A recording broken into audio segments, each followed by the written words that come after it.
Salut les amis, c'est Sofiane. On se retrouve pour un nouvel épisode du podcast. C'est en forgeant qu'on devient forgeron et c'est en galérant qu'on devient humoriste. Voici Galère d'humoriste avec aujourd'hui Nassim Mela. Salam Nassim, comment tu vas? Bah salam, j'espère que tu vas bien et toi Soufiane? Ça va super, merci et merci d'avoir accepté l'invitation. Avec plaisir, avec grand plaisir. Même si c'était dur de se capter, on l'a fait. Et On y est arrivé. Mais on y tu vois, a c'est comme le stand-up, tu vois. C'est même si ça marche pas du premier coup, faut continuer, faut réessayer. C'est la persévérance qui va nous aider, tu vois. exactement, c'est vrai, c'est vrai. Et c'est le fait de ne pas reculer quand on a des galères et tout. Et justement, c'est le but de ce podcast, raconter les galères devant lesquelles on n'a pas reculé, tu vois. Oh là! Déjà ça, c'est une galère de raconter ses galères. Tu sais que j'en ai plein des humoristes qui m'ont dit des trucs du style: «Ah, quand tu m'as posé la question de est-ce que je voulais raconter des anecdotes ou quoi, j'ai dû me plonger dans mes souvenirs. Il y a plein de trucs que j'avais oubliés, tu me les as fait revivre et tout», tu sais?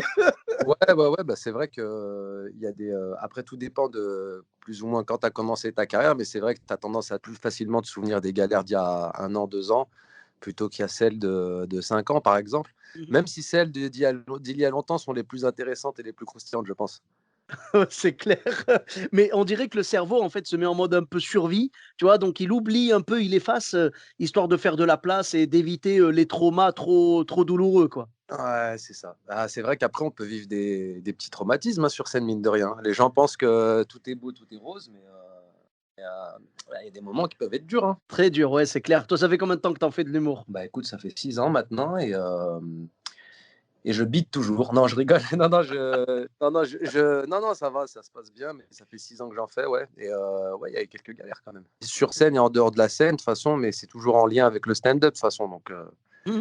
Bah, bien ouais. sûr, il y a les galères sur scène, tu peux bider, tu as les galères après, tu as les galères avant scène, c'est-à-dire, des problèmes d'éclairage, de je sais pas quoi, de régie, de quelqu'un qui est pas venu te chercher à la gare. Tu as les galères d'après parce que le mec il veut pas payer, tu as les galères d'appartement, genre, que tu as loué et qu'il y a un souci dedans, j'en sais rien. Tu as les galères de transport. Vraiment toutes les galères sont possibles, tu peux galérer de A à Z, quand tu pars pour jouer un spectacle ou jouer sur un plateau. Ah ouais, c'est clair, c'est clair, c'est clair. C'est tout ce qui entoure le stand-up, que ce soit sur le chemin pour y aller, à la sortie, pendant, puis avoir des galères aussi, ça dépend. Mais tu vois, il suffit que certaines personnes n'apprécient pas ta vanne et te le disent ou que ça puisse partir un peu en cacahuète après, pas forcément en venir aux mains, mais des fois ça peut être des débats houleux, mais c'est ce qui est intéressant aussi quand on te fait un retour sur tes vannes et tout. Moi j'appelle ça des galères, hein. De toute façon, le mot galère, c'est un truc un peu fourre-tout, tu peux mettre plein de choses, plein d'anecdotes. Ah ben c'est ça. Ben c'est pour ça que c'est un podcast vraiment où il y a eu de tout comme anecdote et encore aujourd'hui, il y en a qui arrivent à me surprendre, mais c'est vrai que la plupart du temps, ça tourne autour du bide ou des galères de régie, tout ça, quoi. Ouais, bah, souvent, le plus souvent, ouais, c'est vrai. Le plus souvent, Mmh, c'est ça, c'est le beat, c'est, les réactions du public, ça peut être, mmh. ouais, ça peut être plein, plein de choses comme ça. Après l'essentiel, c'est que tout revienne à la normale, on va dire. Bah, oui, après, il faut juste s'en relever et ne pas s'arrêter sur ces échecs-là, parce que quelque part, ce sont des échecs, mais il faut juste avoir genre la force de remonter sur scène et de se battre contre ce genre d'imprévus, en fait. Et en fait, on ne pourra pas se battre pour les éviter, mais on peut se battre pour mieux les encaisser, tu vois. C'est Mais clair. toi, du coup, quand on te parle de tes anecdotes, tout ça, quelle est la première qui pop dans ton esprit? Vas-y. La première, re alors c'est une belle galère, on va dire. Enfin, c'était il y a pas si longtemps de ça. C'était, je pense, il y a peut-être, 2 ans. J'étais invité sur un festival, qui s'appelle les Lions du Rire. C'était Mhm. un beau festival d'ailleurs, hein, je salue, Ouais, bien sûr. Patrick Et qui Farid voilà. Nasri, on le salue, c'est un amour. Ouais, donc j'étais invité, à y jouer, en tant que entre guillemets «guest» et puis aussi parce que je suis lyonnais donc il y avait cet aspect un peu, le gars de Lyon qui revient jouer, à la Bourse du Travail et tout donc c'était cool, tu vois? Le délire était très bon, moi j'étais très enthousiaste et cetera et en fait, moi qui pensais que ça allait être, l'une des mes plus belles scènes parce que revenir dans ma ville, jouer devant 2 000 personnes, pour un festival, lyonnais, à Lyon, à la Bourse du Travail qui est une salle quand même mythique. Très enthousiaste, donc j'y vais et cetera. Tout se passe bien quand j'y vais, donc pas de galère sur le chemin. Mais le truc, c'est qu'en fait, ça c'est un festival où il y a beaucoup d'humoristes, il y a une compétition pendant le festival et cetera il y avait un premier invité qui était Jamel Kaibou et puis moi, il avait prévu de me faire passer à la fin et en fait, le truc, c'est que ça a été un peu long parce que, bah, les humoristes, bon, je pense qu'au lieu de faire le temps qui leur était imparti de 6 7 minutes, je crois, ils faisaient tous un peu plus et cetera mais c'était à la bonne franquette donc voilà, le public était enthousiaste, tout se passait bien et cetera. Le problème, c'est que C'est un festival qui a duré, ça a duré un peu beaucoup jusqu'à ce que je m'endorme dans les loges, en fait. Je m'endors dans les loges, on me réveille, peut-être 10 minutes avant que je passe sur scène pour me dire: «Ça va être à toi», donc moi je me réveille, tu sais, j'essuie la bave que j'ai sur le côté, je vais me laver le visage, enfin j'étais pas bien, tu vois? Et donc pendant le laps de temps qui me restait, ça veut dire 5 6 minutes, j'essayais de me voilà, de travailler un peu mon texte comme ça, j'étais en loge et cetera et il vient le moment où je dois monter sur scène et je me rappelle parce que Farid, il m'avait dit, «Ouais, je vais te faire passer à la fin parce que tu es le Lyonnais, tu es l'enfant star du pays et cetera» et moi je lui disais: «J'ai un peu de mal avec le fait de passer à la fin parce que bon, tu sais, à la fin, j'ai peur que les gens soient fatigués et puis, tu sais, ça fait un peu rosta. Moi, je viens pas comme une rosta et cetera. Si tu veux me caler un peu avant, il y a pas de souci. Moi, je suis preneur et cetera. Non, non, t'inquiète, je te fais passer à la fin et tout et ce qui se passe, en fait, c'est qu'en passant à la fin, après 2h30 de festival, parce qu'il y a eu une pause aussi entre, il y a une petite pause aussi où à un moment buvette où les gens pouvaient aller se restaurer, fumer une clope et cetera. Donc après 2h30, Ils étaient HS, quoi. et ils étaient déjà premièrement HS, deuxièmement j'étais HS, troisièmement, j'avais pas l'énergie qu'il fallait et en plus de ça, ce qu'il faut savoir, c'est que comme, je sais c'est pas comme à Paris, tu vois? À Lyon, bah, les transports en commun s'arrêtent, bien avant minuit, tu vois? Mmh. Je crois que c'est 23h15, 23h30 le dernier métro, tout ça et donc en fait, pendant que je jouais, au fur et à mesure que je jouais, je voyais des gens se lever et sortir de la salle, en fait, petit à petit, tu vois? Donc je voyais un petit groupe devant se lever, partir, je voyais un petit groupe au milieu partir, je voyais des gens sur le balcon se lever et cetera. C'est waouh! Tu dis: «Je suis en train de vivre, au lieu de vivre un très beau rêve en tant que Lyonnais, je suis en train de vivre un cauchemar, en fait» et ce qui se passe, c'est que je vois la salle se vider au fur et à mesure parce que justement, les gens allaient prendre leur métro, sortaient, vite, vite, vite prendre le dernier métro. Oui, à la fin, j'ai fini mon sketch devant une moitié de salle, mais pour te dire à quel point c'était important pour eux de prendre le dernier métro, parce qu'il y avait même des délibérations à la fin avec un prix du jury, mais aussi un prix du public. Donc le public avait quand même son mot à dire là-dessus, sur les trophées à la fin qui auraient été remis et en fait, bah, non, ils se levaient, il y en avait, ils en avaient rien à foutre parce que et puis c'est compréhensible, hein, tu sais, il y en a, ils se déplacent en transport et cetera et donc, ouais, ouais, pire, je vais dire peut-être dire pire moment de ma vie par rapport à la symbolique parce que c'était dans ma ville, c'était dans une très belle salle et au fur et à mesure que je faisais mon sketch, les gens se levaient et partaient. Donc après, j'ai eu des retours quand même où les gens m'ont dit: «Ouais, c'était drôle» et cetera, mais moi je l'ai pas vécu pareil, tu vois? Mmh. Quand tu es sur scène et que tu vois soit des gens se lever, soit des gens pas prêter attention à ce que tu dis, ça va peut-être paraître égoïste, mais tu as envie que les gens t'entendent, tu as envie que les gens prêtent attention à ce que tu fais et là, ben Mmh. quand tu arrives à les prendre avec toi, au niveau théâtral, quand tu les fais rire et cetera, les gens restent. Ouais, mais non, quand tu as le métro A direction, Vaulx-la-Soie qui part, les gens ils montent dedans et puis ils partent, tu vois? Donc tu beau être, qui tu peux, les gens ils ont envie de Je rentrer. comprends. Je comprends. Beh, tu sais quoi? Ouais, tu disais que c'était un petit peu égoïste, mais non, bah, c'est normal parce que quand tu montes sur scène, tu as envie en fait, monter sur scène, c'est une façon de dire aux gens: «J'ai quelque chose à vous dire», donc tu veux que les gens t'écoutent, c'est normal, tu vois? Et le pire, c'est que, tu sais quoi? J'ai vécu exactement, mais quand je te dis exactement, c'est exactement la même chose que toi. La Mmh. différence et au même festival, hein. Ah bah, tu vois? Mais en fait, ce qui est un peu déstabilisant, c'est Mmh que, mh.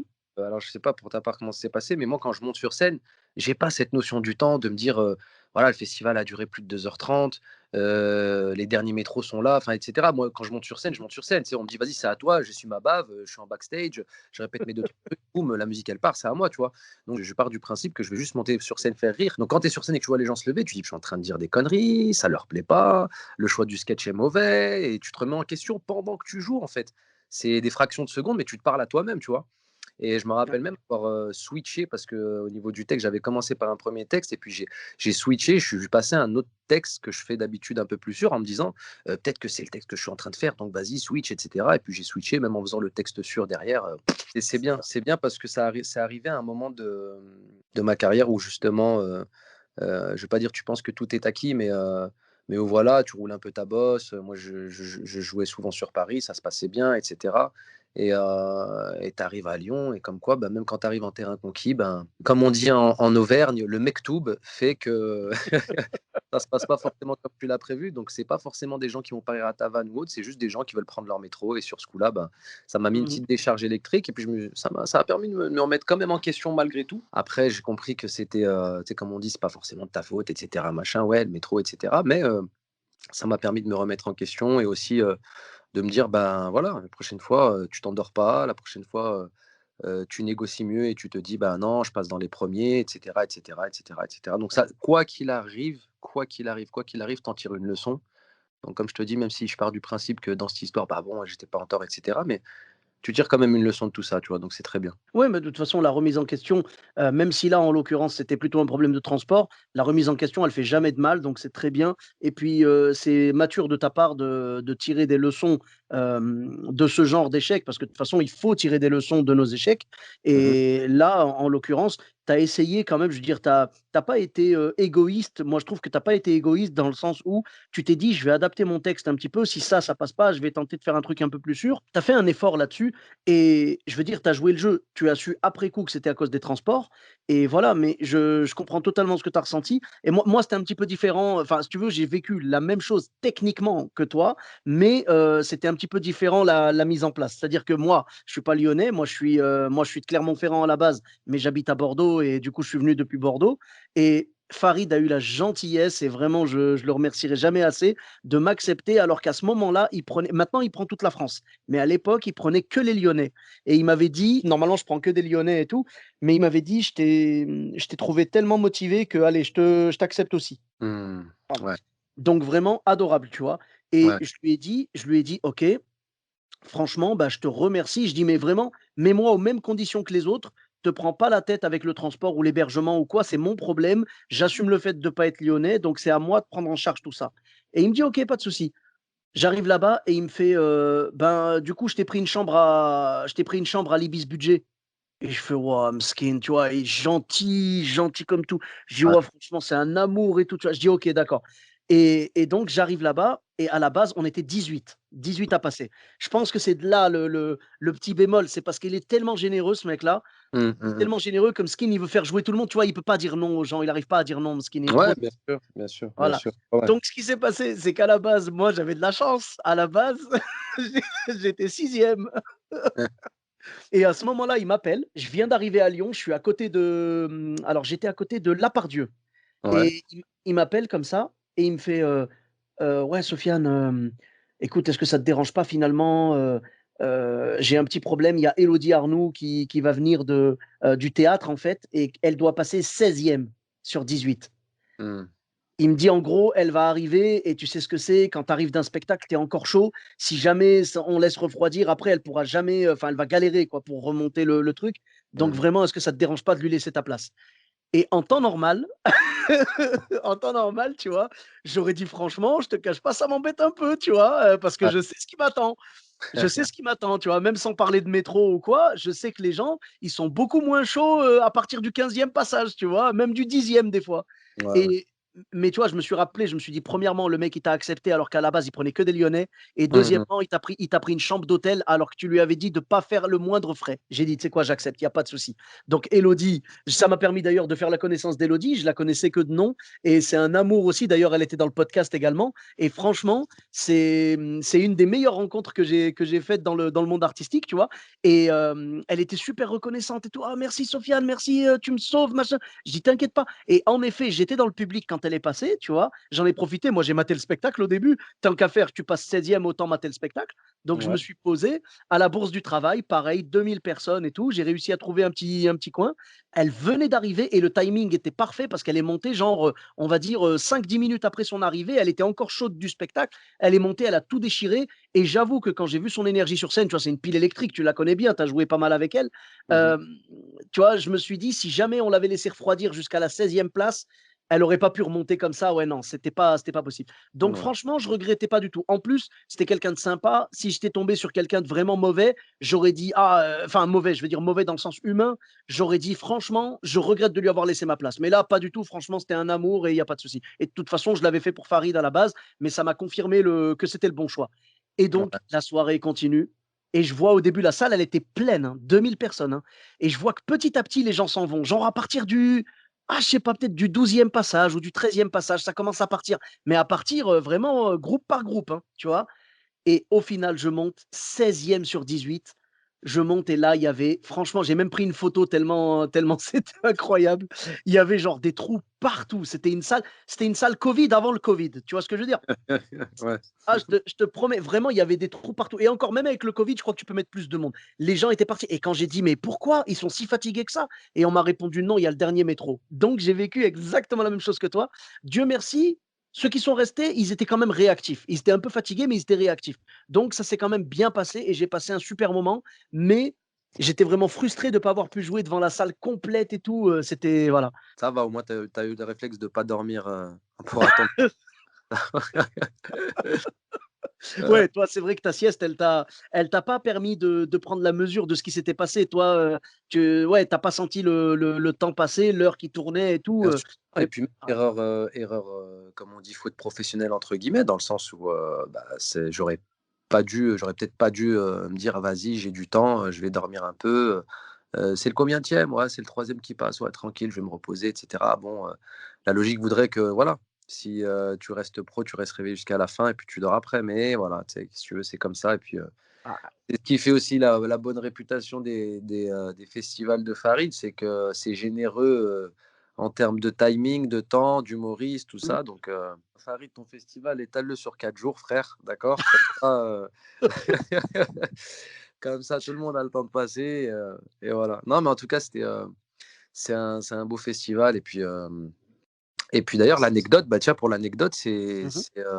ça paraît prétentieux un peu, mais pas du tout, c'était au détour d'un échange, mais les Lions du Rire, c'est moi qui lui ai donné le nom de son festival. Ah! Ah Ouais. bah, c'est stylé, c'est stylé. Ouais, ouais, je trouvais ça sympa parce qu'il avait fait une discussion groupée, à l'époque sur Facebook et puis il demandait aux Lyonnais: «Bah, qu'est-ce que vous pensez du nom du festival? Est-ce que vous pouvez donner des idées? J'aimerais bien que ce soit un nom quand même qui soit proche de vous entre guillemets, si c'est trouvé par vous, c'est encore mieux et cetera, machin et tout et moi, je lui avais donné les Lions du Rire, ouais, parce que, bah, Lion l'animal aussi, il pouvait même jouer, je lui ai expliqué qu'il pouvait même jouer visuellement avec le lion, l'animal et cetera et la ville et cetera et bah, c'est cool, ça fait plaisir qu'il ait gardé ce nom donc j'ai mis ma petite pierre à l'édifice, mais en tout Non, mais cas, c'est c'est oui. sympa et puis c'est bien qu'il développe ce truc-là à Lyon, tu vois? Ça manquait un peu. Ah bah, clairement, c'est quelqu'un qui s'investit beaucoup pour Lyon et pour toute la région. Tu vois, là, Ouais. en ce moment, là, on est en train d'enregistrer, on est au mois de mai, on est fin mai, là et il est à fond sur les maraudes pour aider les étudiants et tout, les personnes qui n'ont pas grand-chose. Donc il s'associe avec, des associations comme Union et Charité et tout et franchement, ça fait plaisir de voir que c'est quelqu'un de généreux, vraiment sur tous les plans, quoi. Ça fait vraiment plaisir et et je tenais juste à préciser, voilà, par rapport au festival, bien sûr, lui, dans son organisation, à la base, même s'il a programmé 18 personnes, il leur a dit: «S'il vous plaît, faites genre 8 minutes chacun maximum ou 7 minutes ou un truc comme ça», tu vois? Et le problème, c'est comme tu l'as dit, les gens qui respectaient pas ça et qui faisaient je sais pas moi, ils faisaient, Ouais. 13-14 minutes chacun. Donc c'est trop vraiment. Bien sûr, après ça peut s'expliquer, tu sais, il y a l'euphorie, il y a le fait de jouer dans cette salle, tu vois? Il y a un côté aussi où, les gens peut-être se rendent pas compte, tu vois? Ils se disent: «Ouais, j'ai 8 minutes et tout» et puis, tu sais, ça peut aller très vite, hein. Il suffit que toi, tu aies calibré ton passage, pour, 7-8 minutes et que dans ta tête, tu pas prévu le fait, qu'il va y avoir peut-être de l'interaction avec des gens, qu'il va y avoir un petit moment de chauffe et cetera et puis ça peut aller vite. Tu arrives sur scène, les gens, ils sont bouillants, tu les fais danser, tu laisses durer un peu l'intro, la musique et cetera et cetera et cetera. Tu coupes l'instru, il suffit que quelqu'un réagisse dans la salle un moment à ton sketch, boum, bah, tu dois sucrer 30 secondes de ton passage, parce que si tu fais de l'interaction avec lui ou elle et que ça se passe bien, bah, tu vas essayer de faire durer un peu le truc, et cetera. Donc, après, c'est aussi être pro que de savoir calibrer un passage, hein, ça c'est sûr, hein. Je suis d'accord avec toi, c'est vrai qu'après, bah, moi le premier, attention, hein, ceux qui écoutent le podcast et qui m'ont déjà programmé et tout, ils savent très bien que j'ai un peu de mal avec ça. Mais par contre, non, c'est-à-dire tu vas pas me demander de faire 8 et je vais faire 18, tu vois? Mais genre tu vas me demander de faire 8, je vais sûrement faire 10-11, tu vois? Voilà, je vais essayer de calibrer au mieux, mais des fois j'ai un peu de mal. Mais par contre, je pense que dans ces cas-là, ce qu'il faudrait faire, je l'avais vu dans un festival déjà, c'est de mettre une montre, genre une espèce de chronomètre que tu vois au loin, que les gens ne voient pas. Toi, tu le vois et tu Mmh. vois où tu en es. Parce que moi, honnêtement, des fois, je ne sais pas à combien j'en suis dans le passage Non, mais et c'est de plus ouais, en plus, oui, ça c'est assez courant, en tout cas ici sur Paris, bon, c'est pas en termes de festival, mais sur les plateaux, les choses comme ça, quand tu joues, on te met un coup de flash, on te met un coup de téléphone, on t'alerte et cetera. Ou des fois, il y a des salles où tu as des pendules, mmh tu mh, vois le minutage et cetera. Après, bon, on va investir, on va offrir, à Farid une horloge, une grande horloge, une, Heu, Franchement, il le mériterait. Il le mériterait parce que c'est vraiment un amour et c'est quelqu'un qui veut porter, haut, tu vois, les couleurs de la culture lyonnaise et ça fait du bien de voir quelqu'un qui pense à vraiment mettre en valeur, les choses qui se passent autour de lui, plutôt que d'aller miser que sur Paris ou tu vois ce que je veux dire? Enfin, quand c'est quelqu'un comme ça, je parle pas d'un artiste, hein, mais je parle d'un ouais, organisateur de spectacle, ouais. quelqu'un qui ne va pas sauter que sur des artistes, parisiens. Moi, je trouve qu'il y a quand même un certain respect, c'est une bonne chose. Lui, bien sûr, il va prendre des gens de Paris et tout, c'est très bien, il va prendre des gens de toute la France, mais il va toujours mettre en avant d'abord la culture de chez lui, à Lyon et sa région. Moi, je connais une association Carré Rouge qui s'occupe de faire aussi ce genre de développer un peu ce genre de scène justement, Mmh heu, mh. à l'échelle de la ville et ils le font très, très bien aussi Carré Rouge. D'ailleurs, je passe un grand salam, à Laz, l'organisateur qui remue ciel et terre vraiment pour faire des belles choses, déjà au niveau associatif, tu vois? Parce qu'il a mis en place des scènes sur Lyon, où des humoristes lyonnais jouent et où justement les bénéfices sont versés à des associations, des choses comme ça. Et lui aussi, par exemple, là, bah, avec Carré Rouge, il essaye de développer les choses au niveau de la ville, en prenant des humoristes de la ville, en faisant un festival lyonnais, etc. Donc ouais, ça commence à bien se développer. Et puis c'est bien, tant mieux, tant mieux, tant mieux, parce que ça manquait d'événements comme ça, tu vois. Donc Mmh. très bien, c'est très bien. Et puis Lyon, c'est une grande ville, hein, tu sais. Quand tu connais ta ville et tu sais ce dont les Lyonnais sont capables et que tu vois qu'il n'y a pas encore, d'événements, des choses comme ça qui se sont mis en place. Moi, de là où je suis, de Paris, parce que j'ai pas forcément le temps de préparer des choses comme ça, de mettre en place des choses comme ça, mais en tout cas, ça fait plaisir que des gens le fassent et franchement, ouais, je leur tire mon chapeau, donc c'est cool, franchement, c'est cool que les choses se développent. C'est bien et puis je vois que ça se développe de partout, de toute façon, l'humour, que ce soit à Marseille, à Bordeaux, au sein de ta ville aussi, par exemple, avec, Mmh. des gars comme, Nordine, par exemple, Nordine Ganzo qui organisait aussi des scènes un peu sur Bordeaux, des choses comme ça, toi aussi. Mmh Heu mh. donc tu vois, c'est Ouais, cool, moi, le cool, tu le vois? le stand-up est en train de rentrer, j'ai l'impression que le stand-up est en train de rentrer petit à petit, dans tous les recoins de France, quoi, dans toutes les villes. Tu vois, Ouais, Lyon, ça commence à bien se développer aussi, tu vois? C'est la ville du café-théâtre, mais il y a aussi pas mal d'événements stand-up qui se mettent en place maintenant. Il y a des coins comme Nantes. Nantes, carrément, il y a une scène par jour, dans Nantes, quoi, tu vois? Il y a une scène stand-up par jour. Paris, bon, ça a toujours été le cas. Marseille, ça se développe pas mal aussi. Toulouse, tu vois, il y a la Toulouse Comedy Night et tout. Nous, à Bordeaux, on a monté le Gavé Style. Nordine, justement, était venu jouer chez nous, ses premières et tout. Il a rodé ses passages chez nous. Il revient de temps en temps quand il a un passage à préparer, il revient le roder chez nous aussi. On a des belles scènes et tout. Ça commence à se développer un petit peu partout. Dans l'Est aussi, il y en a pas mal. Moi, j'ai des amis sur Strasbourg, sur Metz et tout. Vraiment, c'est une bonne nouvelle, tu vois. Le stand-up, en fait, n'est plus aussi étranger qu'il était quand il est arrivé avec le Jamel Comedy Club et tout, même si bien sûr le stand-up n'est pas arrivé avec le Jamel Comedy Club, mais il a été popularisé par le Jamel Comedy Club. bien sûr, bien sûr. Mais après, tu sais, c'est comme pour tout, on a tendance à dire, et puis c'est vrai dans le fond, hein, moi je le constate en étant ici, mais on dit toujours, les États-Unis ont 5 ans d'avance sur Paris, Paris a 5 ans d'avance sur la province. Ça arrive un peu après, tu vois? Mais ça Mhm, arrive. L'essentiel, c'est, parce que tu sais, quand je te dis ça arrive, c'est-à-dire que, par exemple, au niveau du stand-up, nous à Lyon, il y a eu, l'une des personnes qui a été vraiment le pionnier dans ça, c'est le monsieur Sidali Ben Osman, tu vois? Avec un petit café-théâtre qui s'appelle Le Grain de Star et donc mhm. que je salue aussi Sidali qui est le papa de Bouchra Beno si tu veux et C'est un amour, vraiment, et il est dans la ah, même veine que ouais, Farid. ouais, non, vraiment, franchement, c'est quelqu'un au top et puis du coup, tu vois, il a amené ce truc-là du stand-up un peu, parce que son lieu s'y prêtait aussi et cetera et mais quand je te dis après, tu vois, il y a des villes, comme Nantes ou Bordeaux où ça a été amené assez facilement. À Lyon, sans taper sur personne, mais tu sais, Lyon, c'est une ville très conservatrice et comme tu as dit, c'est là où est né le café-théâtre. Donc essayer d'amener le stand-up dans une ville qui a inventé le café-théâtre, qui est assez conservatrice, au niveau de ses valeurs, au niveau de peut-être d'un style théâtral, qui est propre à cette ville, bah, du coup, ouais, c'est un peu plus, franchement Lyon, au niveau du stand-up, on n'a pas eu de retard parce qu'on a amené ça très vite, tu sais? Enfin, mais le problème, c'est que, bah, pour populariser le truc, ça met du temps et puis pour, essayer d'inviter les Lyonnais à y venir, parce qu'il y en a, ils vont préférer le café-théâtre, il y en a, ils vont préférer aller là-bas, là-bas, dans tel lieu et puis ils découvrent le Grain de Star et puis ils rentrent et puis ils voient que ça a la bonne franquette, ça charrie, c'est stand-up et cetera. Donc le temps que les Lyonnais assimilent ça, tu vois? Ça a mis un tout petit peu de temps, là où ça aurait pas dû parce que Lyon, c'est une ville où ça peut aller vite aussi. C'est ça que j'essaie de t'expliquer, tu vois? C'est qu'avant que j'arrive à Paris, il y a plus de 6 ans, on jouait avec les Lyonnais, avec Boucherat et compagnie et c'était déjà stand-up le truc, tu vois? C'était déjà du stand-up, mais voilà, après chaque ville a sa culture, chaque ville a sa manière de développer les choses et voilà, l'essentiel, c'est que tôt ou tard, ça arrive. Parce que le stand-up, c'est un style, d'humour, c'est un style théâtral qui est bien particulier et je pense qui est aussi très urbain aussi, tu vois? C'est adapté et c'est aussi pour montrer aux gens parce que nous, au Graines de Star, il y avait des gens, ils venaient nous voir et tu sais, des gens de quartier, des fois, qui nous disaient: «Ouais, c'est bien comment vous le faites et tout, moi j'aime bien ça et tout, moi je suis pas trop théâtre, tu vu, tu vois le délire». Tu sais, les gens de la street, des fois, ils te parlent, ils disent: «Ah, tu vu le délire, je suis pas trop théâtre, mais là, ça m'a bien plu, tu vois? Parce que ça ressemble». Alors oui, ils connaissent Gad Elmaleh, ils connaissent les perruques, ils connaissent le fait que, tu vois, il y a un noir entre 2 sketchs et cetera. Ils connaissaient cette fameuse formule de sketch, cette manière, Jamel Debbouze et cetera. Mais le stand-up à proprement parler, tu sais, le délire comme ça, ouais, il y en a, ils l'ont découvert, ils ont dit: «Ah, c'est bien, ça nous correspond» et cetera. Donc c'est bien que ça s'ouvre à tout le monde. Franchement, si on peut faire un Campagnard Comedy Club, tu vois?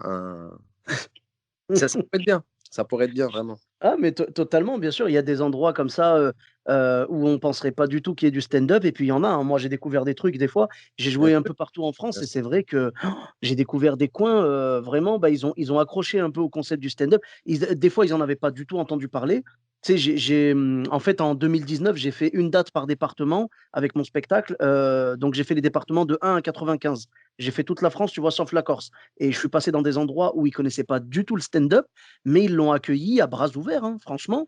Et il y a des endroits où je suis allé et j'ai été étonné parce que les gens, ils avaient quand même une certaine culture stand-up, alors que je pensais qu'ils en avaient jamais vu. Mais j'ai l'impression que c'est grâce à ce qui commence à se développer maintenant. Tu vois, des gens qui voient, par exemple, je sais pas moi, des gens qui voient Blanche Gardin, des gens qui voient Haroun, et ils n'ont pas Ouais, bien l'impression que c'est du sur stand-up. les Tu vois, restos et cetera. Ouais, ouais, bien sûr, bien sûr, bien sûr. C'est voilà. démo Et voilà, ils ont pas l'impression que c'est du stand-up et quand tu leur dis: «Bah, c'en est», ils disent: «Ah bah, OK, en fait, le stand-up, c'est bien». Il y a plein de gens, en fait, qui pensent que le stand-up, ce n'est que, des clichés, du communautaire et tout et alors que pas du tout. Le stand-up, c'est juste parler à un public sans quatrième mur, c'est tout, il y a que ça. mmh. Tu vois? Donc c'est bien que ça se libère et tout et j'ai ressenti un peu la même chose que ce que tu disais avec les jeunes qui venaient vous voir à Villeurbanne, donc aux Graines de Star.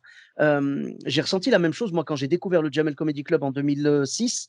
Je me suis dit: «Mais ça me parle», tu vois? Tu sais, ça me faisait rire avant de regarder, des sketchs et tout machin, tu vois? Je regardais, les sketchs à personnages avec, Pierre Palmade, Muriel Robin, tout ça. Ça me parlait, ça me faisait rire, mais ça me parlait pas, tu vois? J'étais Ouais. spectateur, mais je me voyais pas acteur et quand j'ai découvert Jamel Comedy Club, je dis: «Mais ça, je me verrais totalement le faire», tu vois? Je dis pas que je pensais que je saurais le faire et que je serais bon là-dedans ou quoi, hein. Non, non, ça c'est vraiment ça n'a rien à voir, mais je me disais: «Je veux bien essayer, tiens, ça m'a l'air d'être, c'est un peu ce que je fais avec mes potes, c'est un concept qui nous parle et voilà» et moi, je me souviens d'un truc qui m'avait marqué. T Tu as regardé le 1er enfin, le 1er spectacle filmé de Jamel, qui s'appelait Jamel en scène, tu l'as vu? Oui, oui, oui. Voilà. Moi, je me rappelle d'un truc parce que c'est le premier spectacle que j'ai dévoré en long, en large et en travers, tu vois? Et Mmh. ce spectacle-là, je me rappelle d'un truc qui m'avait marqué, j'en avais parlé avec un copain. À l'époque, on n'avait pas le mot stand-up encore, tu vois? Mmh. Mais si tu te souviens bien, pendant toute la première partie, tu sais, il fait du stand-up. Il parle aux gens, il fait, tu sais, Lidl, machin, les magasins, ED, tu vois, la Oui. Nutella et tout, tu Oui, sais, oui, oui. voilà les grands classiques et quand tu écoutes ça, moi, tu sais, enfin, je veux dire, j'étais mort de rire et 2 fois pendant ce passage-là, 2 fois, il fait aux gens: «Vous inquiétez pas, je vais vous faire des sketchs, hein». Et tu sais, il était là genre, ouais, il y a des gens qui doivent se dire: «Ils sont où le sketch? Ils sont où le sketch?» Tu vois? Et moi, j'étais avec mon pote et je lui ai dit: «Mais c'est bizarre en fait qu'ils disent ça parce que moi au contraire, je trouve que ce qu'il est en train de dire là, c'est plus drôle que les sketchs qu'il y a après». Et j'ai compris plus tard qu'en fait, c'était ça du stand-up. C'était ce qu'il disait depuis le début quand il nous parlait de Lidl, de Nutella et tout et après les sketchs quand il jouait le personnage donc il faisait, la lettre au Père Noël et tout machin, tu vois? Là, je trouvais que c'était, Ouais, c'était bien, mais c'était moins intéressant. Moi, il me parlait beaucoup plus quand il était en mode stand-up. Et je l'ai su que plus tard que ça s'appelait comme ça. Mais je préférais largement cette forme d'expression directe, en fait. Toi, du Ouais, coup, c'est par le biais du Jamel Comedy Club aussi que tu avais envie de monter sur scène? moi, Gad Elmaleh, c'est Gad Elmaleh qui m'a donné envie. Après, moi, j'ai toujours été très friand d'humour, c'est-à-dire que même jeune, comme tu m'as cité Pierre Palmade, j'ai regardé du Pierre Palmade. Moi, à 14 piges, je regarde 15 piges, 16 piges, Muriel Robin, Roland McDan. Et tu sais, j'allais fouiner un petit peu, tu vois. Raymond DeVos aussi, je comprenais pas tout. Enfin, j'avais pas le flow. Raymond DeVos, j'ai découvert ça à l'adolescence. Non pas que j'étais un âne à l'adolescence, mais tu vois, Raymond DeVos, ça va vite. Ah oui. Et tu vois, il y a de la prose, Mmh. il t'enchaîne, tu vois, verbalement. Il Ouais. y a plein d'humoristes que j'ai découverts dans ma jeunesse. Franck Dubosc, voilà, les petites annonces d'Elie, Elise Moon, etc. Et du coup, je suis arrivé après à regarder Gad Elmaleh. Et j'ai pas découvert Gad Elmaleh avec Décalage, qui était son premier spectacle. J'ai découvert Gad Elmaleh avec L'autre, c'est moi. Ah d'accord, non, moi je croyais que tu Claque. allais dire parce que moi je l'ai pas découvert grâce à Décalage, moi je l'ai découvert grâce à La vie normale et La Oui, vie normale, pardon, c'est le la vie normale, pardon. Oui, oui, la vie ah normale. d'accord, OK, voilà. La vie Moi normale, je oui, l'ai c'est son découvert deuxième avec spectacle. celui-là, Ouais, ouais, ouais, c'est mais ça, c'est ça, la vie normale. je l'ai eu quasiment en même temps que Jamel, je crois, si je dis pas de bêtises et ce sont les 2 spectacles que j'ai dévorés. Donc le premier c'était Jamel et le deuxième c'était Gad, ouais. Ouais, C'était, ouais. Non, La vie normale. Gad, c'est vraiment celui qui m'a en fait, j'ai commencé par la vie normale et je me suis dit: «Waouh, c'est fort ce qu'il fait», tu vois? Mais j'avais cette interrogation de me dire: «Il fait un truc, j'ai l'impression, ça ressemble pas trop, aux autres». Enfin, je sais pas, ou peut-être que je le trouvais juste plus fort ou je sais pas, hein, je pourrais pas te dire. Et après je me suis renseigné, j'ai vu qu'il y avait Décalage, son premier spectacle, et je regarde Décalage et je me prends aussi une claque. Et après, j'enchaîne avec L'autre, c'est moi. Il est multifacette. Tu regardes L'autre, c'est moi. Après, tu regardes Décalage. En fait, il incarne des personnages, mais il est tout aussi drôle. Dans L'autre, c'est moi, c'est stand-up. Enfin, c'est waouh, tu te prends une claque. Moi, dans ma jeunesse, je me suis pris une claque. J'ai dit, ouais, j'aimerais bien. Et en fait, je sais pas si ça fait cet effet-là aux gens qui veulent commencer l'humour à tout le monde. Mais tu sais, tu as tendance à transposer la situation où tu te mets à sa place sur scène et tu essaies de ressentir ce qu'il ressent et tu dis: «Waouh, mais en vrai, c'est trop ça que je veux faire», tu vois? Et c'est un truc un peu chelou, c'est pas je sais pas si c'est de l'empathie ou je sais pas comment on peut appeler ça, mais tu sais, moi, j'avais tendance quand je regardais le Gad Elmaleh à transposer le truc, à me mettre à sa place et me dire: «Mais il est en train de prendre un pied de ouf», tu vois? Peut-être du mimétisme ou je sais pas? Peut-être, hein, peut-être. Après, peut-être aussi parce que culturellement, Gad Elmaleh, voilà, marocain, et cetera, il y avait des choses, comme tu dis, qui te parlent, qui te parlent, tu vois, à l'intérieur de toi-même, la manière avec laquelle il faisait certains accents, et cetera. Tu dis: «Waouh!» Enfin, tu dis: «C'est possible», et ouais, enfin, ouais, non, Gad, au début, il m'a vraiment donné envie et puis, après, bon, ben, la vie a avancé et a fait que je me suis pas mis à l'humour, tout de suite, tout de suite. Et puis, après en continuant de découvrir, hein, des humoristes, avec l'avenue du Jamel Comedy Club comme tu l'as évoqué tout à l'heure. Heu, voilà, parce que Jamel Comedy Club, il y en a qui sont passés, hein. Tu as cité Blanche Gardin, Thomas Gijol et Fabrice Eboué, enfin toute la première saison, la saison 1, 2, Mmh. 3 là, des Tueurs. Ensuite, il y a eu la saison d'après, donc je découvrais Moi, ça pareil, voilà, pour moi vraiment les 3 premières saisons, c'est mythique, quoi. ouais, ouais, bah, en fait, on va dire ce qui m'a donné envie de faire de l'humour, c'est de regarder Gad Elmaleh. Ce qui a confirmé que je voulais faire ça, c'est le Jamel Comedy Club, tu vois? D'accord, OK. Jamel, il a bouclé la boucle avec parce que là, tu découvrais pas Jamel ou des humoristes connus, tu découvrais des gars comme toi, en fait. C'est-à-dire Mmh mh. que, je vais pas dire tu t'identifiais, mais presque. Tu sais, quand tu voyais le Comte de Boudherbala, quand tu voyais Thomas Gijol, quand tu voyais tous ces gens-là, Ils avaient aucune qui étaient pas notoriété à des ce restas. moment-là, hein. Voilà, c'est ça, qui étaient pas des restas et qui retournaient la salle et tu Mmh disais: mh. «Ah, tu vois? Là, ils sont en train de me confirmer que peut-être je peux essayer». C'est pas prétentieux de dire ça, c'est juste dire: «Je vais essayer», tu vois? Après tu Oui, te votes, tu te votes pas, tu te votes pas, tu veux continuer ou c'est pas, normal, après c'est mais une question. tu vois, je pense qu'on avait tous un peu le même sentiment. Moi, c'est le sentiment que j'avais, quand je regardais de l'humour quand j'étais petit. Mais tu sais, on a l'impression que c'était un milieu dans lequel tu pouvais pas accéder, quoi, tu vois? Tu avais l'impression que c'était très, très fermé. Quelque part, c'est vrai, mais le Jamel Comedy Club nous a montré qu'en fait, non, il y avait de la place, entre guillemets, pour tout le monde. Alors qu'à la base, je veux dire, je pense que dans les années 90, les humoristes, hommes et femmes, je pense qu'on en comptait une quinzaine, max. Tu vois ce que je veux dire?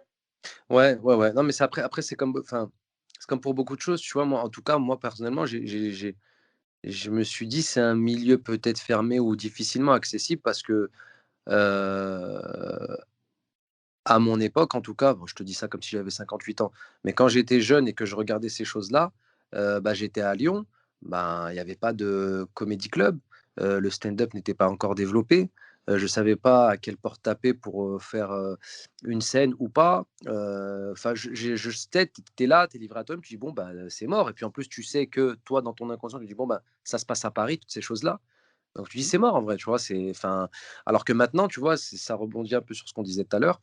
Un gamin maintenant, je sais pas, un petit jeune qui regarde des stand-uppers, sur internet et qui aimerait bien commencer, écrire des sketchs et cetera, dans une ville comme Bordeaux, comme Lyon, comme Paris, donc comme Paris, comme Marseille, pardon. En dehors de Paris justement, bah, ils peuvent aller taper à une porte, ils peuvent, aller voir, je sais pas, des associations qui font ça, des ateliers d'écriture ou des scènes, tu vois? Envoyer un message à monsieur Sofiane Etaï pour jouer sur son plateau, tu vois, à Marseille ou à d'autres. Parce que maintenant le stand-up et ces choses-là se sont développées, mais moi en tout cas quand j'étais plus jeune, il y avait pas ça et c'est ce qui me laissait croire que c'était inaccessible, tu vois? Et juste de monter sur scène, tu vois, je me disais: «Ah ouais, machin», enfin Bah, moi, je vais te dire un truc, c'est quoi? Quand j'ai regardé le Jamel Comedy Club, j'ai entendu pour la première fois et je te jure, les gens quand ils vont entendre ça, ils vont se dire: «Mais qu'est-ce que tu racontes là?» Et je te jure que c'est la vérité, mon frère. La première fois de ma vie, j'ai entendu le mot MJC. ouais, ouais, Vous, à Lyon, vous en avez des MJC. bien sûr, ouais. Voilà. Nous, à Clermont-Ferrand, ben, je crois pas dire de bêtises, mais en tout cas, ce qui est sûr, c'est que je n'ai jamais entendu le mot MJC. On avait des centres sociaux, des maisons de quartier et tout, mais le mot MJC, je me rappelle, je crois que c'était, Fabrice Eboué qui l'avait dit. Il avait dit genre, «On remercie Jamel, qui a fait, qui a réuni des noirs, des arabes, machin», il a fait une sorte de MJC quoi, voilà. Et du coup, Mmh, j'ai pas compris ce que c'était MJC et on m'a expliqué après, on m'a dit que c'était Maison des jeunes et de la culture. Et mmh. si j'avais eu une MJC entre guillemets dans mon quartier, genre, tu sais, qui faisait des trucs, aujourd'hui, il y en a plein qui font des ateliers stand-up et tout. Si ça avait existé, même pas forcément dans une MJC, mais on va dire même dans un centre social ou dans une maison de quartier, si ça avait existé, je m'y serais sûrement, tu vois, intéressé, on va dire.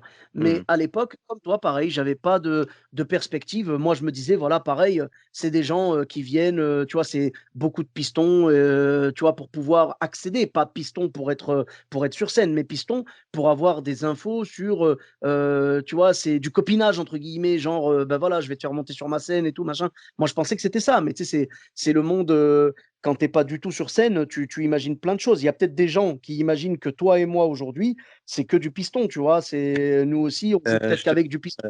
je te rassure, Hein? il y a aussi du copinage dans ce milieu, hein, mais après Non, c'est, non, c'est pas du tout une condition sine qua non, tu vois? ouais, Bah, exactement.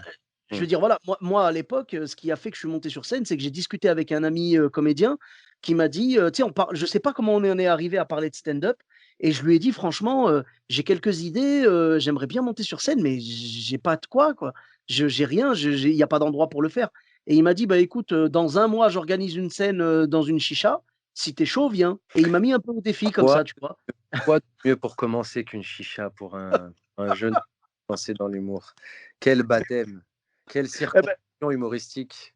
Alors, j'ai eu de Ah, la chance parce que c'était une chicha, mais ça s'est bien passé enfin bien passé. C'était pas un carton, hein, mais ça va, c'était bienveillant, tu vois? On va dire, les gens, ils rigolaient, calmement et tout. C'était pas une chicha vraiment, street, quoi, tu vois? C'était une chicha, on va dire, ah, je sais pas, j'ai dû tomber sur une chicha premium, tu vois? ouais, Un truc avec ouais, carte de membre et tout, je sais pas. Enfin ouais. bref, en tout cas, bah, c'était ma première et je me dis: «J'ai commencé par le plus dur, une chicha», tu vois? Après, c'était pas une chicha hostile, mais voilà quoi, j'ai commencé, c'était par hasard et il y en a eu 2 en fait. Il y en a eu une, au mois de décembre, 2011 et le mec a refait la même scène, du coup, le mois d'après, janvier 2012 et j'ai fait du coup 2 scènes et après la scène s'est arrêtée et moi je suis resté, genre: «Ça y est les gars, oh, là vous» tu sais, enfin genre j'ai pris mon shot là, ça y est, je suis accro là, je peux plus m'arrêter quoi et Mmh. il y avait plus rien et heureusement après j'ai pris contact, avec des gens et tout pour essayer de jouer, tu vois? J'ai contacté notamment, Samia Orozman qui venait jouer son spectacle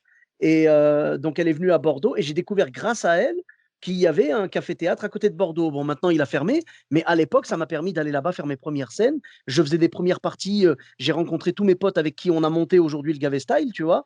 Et voilà, et je veux dire, c'est comme ça que ça s'est fait. J'ai joué mon spectacle après, et en fait, c'est grâce à elle parce qu'elle m'a dit: «Bah, tu viendras faire ma première partie». Elle m'a donné le nom du lieu et en attendant d'arriver à sa première partie à elle, je me suis dit: «Il faut absolument que je monte sur scène, que je reprenne un peu d'entraînement, quoi». Et je suis monté le maximum en première partie de tous les spectacles qu'il y avait. Ça m'a permis de faire des belles rencontres et tout. Et puis après, ben, j'ai fait sa première partie à elle. Après, il y avait mon spectacle à moi et ainsi de suite. Après, j'ai trouvé d'autres lieux. On a monté le Gavé Style. Et puis aujourd'hui, ça y est, ça fait partie de ma vie. Enfin, je peux pas m'en séparer, quoi. C'est terminé. Ouais, ouais, ouais. Non, non, mais puis justement, s'il y a des jeunes qui écoutent ce podcast, profitez-en, profitez-en parce que, maintenant ça se développe bien et vous avez pas d'excuses les gars. Donc voilà. Mais, moi ouais, enfin, il y a des structures aussi comme tu l'as dit, tu l'as rappelé tout à l'heure, mais il y a des structures qui maintenant développent les choses là-dedans. Moi, je voulais juste saluer une structure aussi qui m'a aidé, qui s'appelle Vos Premières Planches, heu et Sheya qui était sa présidente. Bah, eux, tu vois, pareil, c'était un peu des pas des visionnaires, mais ouais, ils avaient vu le truc venir. C'était une association qui faisait de base du théâtre d'impro et qui a commencé à se spécialiser, à développer les choses avec des jeunes qui voulaient peut-être écrire et faire du stand-up. Et moi, j'ai commencé entre guillemets là-bas. J'ai quand même eu cette chance d'avoir un endroit où le faire. Après, bien après, parce que là, je t'ai parlé de ma jeunesse à un moment donné où je savais pas où aller, où demander. Et puis ma vie a fait que j'ai pas fait d'humour. Et puis j'ai passé bac, etc. Et puis la vie a avancé. Et puis j'ai travaillé, etc. Mais un peu plus tard, à mon âge adulte, effectivement, je suis allé à cette association qui développait les choses autour du stand-up et qui avait monté un mini festival aussi, etc. Et donc, je salue leur travail. Donc, je salue aussi le travail de toutes ces associations, tous ces gens qui mettent en place des ateliers d'écriture, des moyens pour les jeunes de s'exprimer, que ce soit autant à travers le chant, le slam, l'humour, etc. Donc, voilà, c'est bien que ça se développe. Et puis, je pense que ça permet ouais, aux jeunes de maintenant d'avoir une porte sur laquelle taper et ouvrir cette porte et voilà, essayer de faire les choses si ça leur plaît, tu vois? Peu importe sur quoi ça aboutira, mais on les salue tous, big dédicace, on dirait Skyrock. Mais Bon, on va faire tourner la Sky Roulette. Et oh, là, ça tombe sur une scène en chicha. T'as gagné, frérot. bah, Tiens, bah, c'est pas si mauvais que ça, ouais. hein. C'est pas Hein, si bah, franchement, allez, bah, tu sais quoi? Je suis sûr que tu as une anecdote en chicha. oh là, j'en ai plein, mais j'en ai pas moi franchement, et te dire grâce à Dieu, ça s'est tout le temps bien passé. C'est-à-dire que j'ai toujours, réussi à extirper des rires parce qu'il faut savoir que jouer en chicha, c'est pas tout le temps évident. Attention, je dis pas que toutes les chichas sont très dures, mais c'est pas évident dans le sens où, l'atmosphère, elle s'y prête pas. Tu beau mettre, un podium, un micro, et des baffes, les gens de base viennent dans une chicha. Ça veut dire même si ils savent qu'il y a une soirée humour ce soir-là et même des Mmh. fois qu'ils viennent pour ça. Eux, ils sont dans un délire où ils tirent sur leur chicha, ils sont sur C'est ça. Snap en même temps, ils parlent à la meuf qui est à sa droite, il parle à son pote qui est à gauche. Pour le peu que son pote, il est en train de faire un ballon, t'entends ça pendant que tu passes. Bref, c'est un délire, tu vois? Mais c'est, je trouve un très, très bon entraînement pour, travailler déjà l'interaction avec le public. Oui. Moi, mon interaction, j'ai travaillé comme ça. Mmh. Là, maintenant, tu mets sur n'importe quel plateau à Paris, s'il faut faire de l'interaction ou rebondir sur, quelque chose que quelqu'un a dit dans une salle, je le ferai sans problème et avec aisance et c'est grâce, à la répartie, à cette manière de répondre que te donnent les chichas, tu vois? Si tu te laisses manger dans une chicha, voilà, mais par contre, si tu arrives à dompter le truc et à créer des moments d'interaction dans une chicha, tu peux les créer de partout, sache-le. Moi, j'ai déjà vu un humoriste, se manger des glaçons, moi, des gens sur une mezzanine, sur un balcon d'une chicha, en train de jeter des glaçons à un humoriste, en train de lui dire: «Vas-y, sors, tu éclaté». Ah ouais, d'accord. Ah, il lui a envoyé des ah oui. Bah, Ah, en fait, le truc, c'est que il faut que tu captes l'attention directement. Ça veut dire bien que tu vas avoir des adultes devant toi, bien que tu vas avoir même peut-être des personnes cultivées, hein, mais c'est des gens à ce moment-là, tu vois, ils posent leur cerveau sur le teco. Il faut savoir que, quand tu es dans la chicha, bah, le public, il peut autant, parler à une personne pendant que tu passes, que te parler à toi, que prendre une commande et dire: «Ah, ah, remets-moi un mojito aïchik». Tu vois? Tu peux passer par toutes les phases dans une chicha et et ouais, ouais, j'ai déjà vu un humoriste, se faire clasher, se manger un glaçon parce que bon, c'était pas ouf, ouf ce qu'il faisait. des tu sors, tu sors, tu sors, tu sors. Donc, Ah, quand tu es humoriste et que tu te dis: «Je vais aller dans des théâtres pour, que tout le monde m'applaudisse au même moment» et tu finis dans une chicha et tout le monde dit: «Tu sors» au même moment, tu te prends un gros coup derrière la nuque, tu vois? ouais, Et c'est ça. ouais, j'ai déjà vu des trucs de ouf. Après, moi, ça m'est arrivé aussi de, pas de bider, mais de perdre pied, pas de perdre pied, de perdre mon sang-froid. Et bizarrement, je vais te dire frérot, les moments Ouais. où j'ai perdu mon sang-froid et où j'ai été virulent avec le public dans une chicha, où j'ai commencé à les «insulter» entre guillemets, C'est là que tu as cartonné. c'est là que ça a cartonné sa mère. D'accord, je vois, j'ai compris l'ambiance en fait. Faut arriver avec de l'énergie, faut arriver avec du clash, faut arriver avec, tu vois ce que je veux dire? Sans être méprisant, mais faut pas hésiter. S'il y a un mec au premier rang qui a la même dégaine qu'Éric Zemmour, n'hésite pas à lui taper dessus, tu vois? Mais c'est un très, très bon exercice et moi je cracherai jamais sur Non, les mais chichas parce que j'ai beaucoup, beaucoup, beaucoup joué là-bas, c'est très formateur. ah oui, totalement. Moi, je pense qu'il y a 2 choses qui sont bien à propos des chichas. 1°, c'est la rémunération parce que clairement les chichas, comme c'est galère, ça rapporte pas mal de thunes, hein, on va pas se mentir. Et deuxièmement, c'est le fait que si tu arrives à gérer en chicha, vraiment tu géreras partout. Si tu arrives à gérer, tu vois, si tu arrives à vraiment captiver la foule d'une chicha et pas, pas par rapport au clash, hein, mais par rapport au texte. Si vraiment ton texte arrive à les captiver, c'est qu'il est validé, nickel, quoi. Ouais. Ouais, ouais, clairement. Clairement parce que, i c'est ils veulent, je vais pas dire de l'entertainment directement, mais tu sais, on est dans une ère où, les gens, ils veulent consommer, tu sais? Par exemple, je dis une connerie, tu es sur Facebook, Insta ou quoi que ce soit, tu regardes une vidéo, elle te fait rire, tu mets un like, tu passes à celle d'après, hop, tac, tu passes à celle d'après, tac, tu passes à celle d'après, tac, ça te fait rire, boum, tu changes, tu mets un like, tu mets un commentaire, boum. Ça va très, très, très, très vite et à la différence d'un théâtre, d'un café-théâtre, où les gens vont se poser, vont entendre un petit peu de jazz juste avant, une petite musique d'ambiance. On va leur faire comprendre que le spectacle commence, puis ils vont ranger leur téléphone, puis il y a une annonce: «Veuillez s'il vous plaît éteindre vos téléphones, ne filmez pas pendant le spectacle» et puis le gars il arrive et puis c'est feutré, puis l'ambiance s'y prête et puis tu sais que tu es dans un lieu fait pour ça et une chicha, là où c'est différent, c'est qu'il y a pas d'annonce frère. Moi, à chaque fois que j'ai joué dans des chichas, les animateurs de chicha, ils arrivent, tu as le son d'ambiance qui est en train d'être passé, boum, d'un coup, le DJ il balance un son brutal en mode, ambiance, il monte sur scène: «Allez, on y va! Allez, tout le monde, allez, allez!» Tu sais, c'est de l'énergie, en fait. Ouais, C'est ouais. Il y a pas d'annonce: «Mesdames et messieurs, veuillez ne pas filmer pendant le passage des humoristes, veuillez nanana, veuillez mettre votre téléphone sous silencieux». Il y a Ouais, pas ça, frère. Il y a Tu ouais. joues, le bigot il sonne, à toi d'improviser dessus. Le gars, il gonfle un ballon, il gonfle un ballon avant de le mettre dans sa bouche, improvise dessus ou calcule pas, à toi de voir, mais tu dois être là. Tu dois Mmh être mh. là et c'est très, très moi j'aime bien. Je vais pas te dire ça me manque, mais tu vois, c'est un délire, ouais, qui faut aller se former un peu. Faut aller se former Mmh. un peu dans ces trucs-là, c'est pas mal. D'accord. Beh, j'avoue que les chichas avec une petite annonce, «S'il vous plaît, ne jetez pas de glaçons sur le mec qui joue», ça pourrait être pas mal aussi. Ouais, ça pourrait être sympa, mais moi j'ai vu des trucs, pareils. L'humoriste, il fait son sketch, il y a un gars, il l'interrompt. L'humoriste, il pense bien faire ou il fait l'erreur de lui dire: «Mais tu un truc à dire, viens descends». Le gars, il descend, il prend le micro, il l'allume et c'est le gars qui ressort victorieux. Il l'a éclaté, ils ont fait un mini clash, le gars, il l'a éclaté, l'humoriste, il est descendu tête baissée et voilà, tu vois? Donc Aïe. faut assumer. Ouais, c'est dur, c'est dur, c'est dur. Mais tu as raison, c'est vrai que c'est très formateur et puis bon, bah, les chichas, de toute façon, moi, je les taille très souvent. Tu vois, je fais des mèmes sur le stand-up que je balance sur Insta et tout. Et souvent, dès qu'il y a des trucs très, très durs et tout, ça parle de chicha parce que je sais que j'ai commencé par là et j'en ai fait quelques-unes et j'ai vu la difficulté. Mais bien évidemment, jamais de la vie, je te dirais, je ferai plus jamais de chicha. Il faut que j'y Oui, bien retourne sûr. Non et et puis c'est de bonne guerre dans le sens où t'inquiète pas que le public, qui est là-bas, il sait aussi que c'est dur. C'est-à-dire qu'ils viennent, ils sont en mode: «Allez vas-y montre-nous», tu vois? Donc en fait, c'est de bonne guerre, c'est-à-dire qu'eux, ils le savent. Toi, tu le sais en allant là-bas, ce qui peut se passer et cetera et eux, ils le savent et ils se disent: «Voilà, on le teste le gars», tu vois? Et totalement. limite, c'est bien que le public, les gens qui sont en chicha, ils se disent: «On va tester le gars, on va voir, tu sais, on va voir, ce dont il est capable» et tes 1res vannes, il faut qu'elles fassent mouche. Je te garantis que tu balances une vanne, 2 vannes, 3 vannes, tu entends les mouches voler.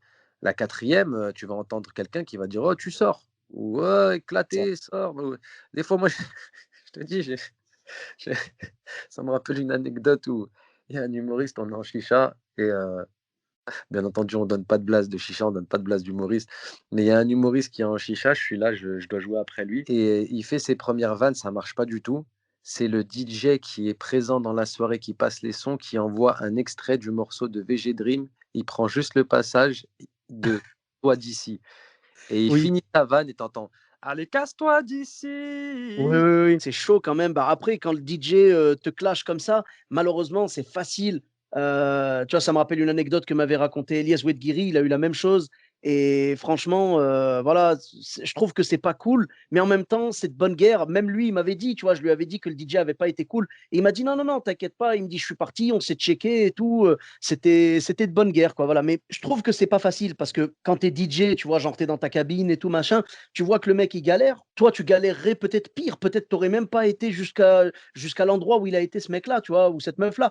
Donc c'est pour ça, tu balances le son, c'est trop facile, tu vois, c'est comme quand quelqu'un te regarde, je sais pas moi, quelqu'un te regarde nettoyer un truc et il va regarder pile l'endroit où t'as pas nettoyé, il va attendre la fin, tu vois, c'est ce que disait Jean-Marie Bigard dans un sketch, il disait T'as remarqué, il y a toujours quelqu'un qui regarde où tu as passé le balai et il regarde toujours le triangle où t'es pas passé. Et il dit, tu vois, t'es pas passé là. Et il dit, bah ouais, Mmh. mais t'avais qu'à le faire aussi. Tu vois ce que je veux dire? Donc c'est ça en Ouais, fait.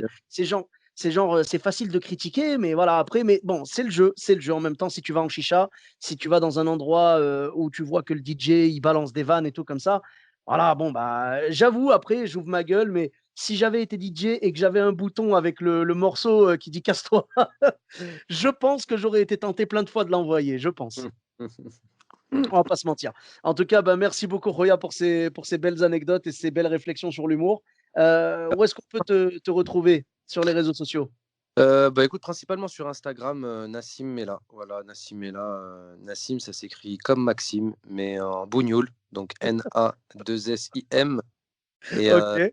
2 tirés du bas, Mela, M-E-2-L-A-H. Voilà. Facebook, pareil, Nassim Mela et puis sur les scènes parisiennes, ça a repris Ouais, donc on va tâcher de remettre le pied à l'étrier, de retester des trucs qu'on a un peu écrits et tout et puis ça fait vachement plaisir, tu vois? nickel.